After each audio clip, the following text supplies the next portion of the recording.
Kumusta na yung mga may anyong relihiyoso diyan, pero sa anyo lang. Tapos na siguro silang sumamba. Nagpunta na sila sa kanilang mga simbahan. Pero pagkatapos noon, matapos nilang hubarin yung kanilang mga damit na puti, lumabas na naman yung itim nilang kulay.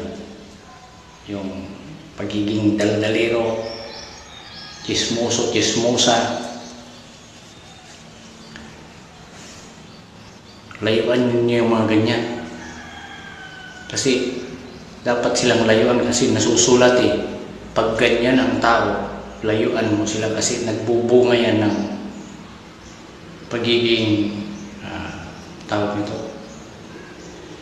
Makakagawa ka ng kasalanan pag silang nilalapitan mo. Gagamitin nila yung dila nila sa mga kung ano-anong mga chismis. Nasusulat wala namang isang bukal na dalawa ang tubig, yung may mapait at may matamis.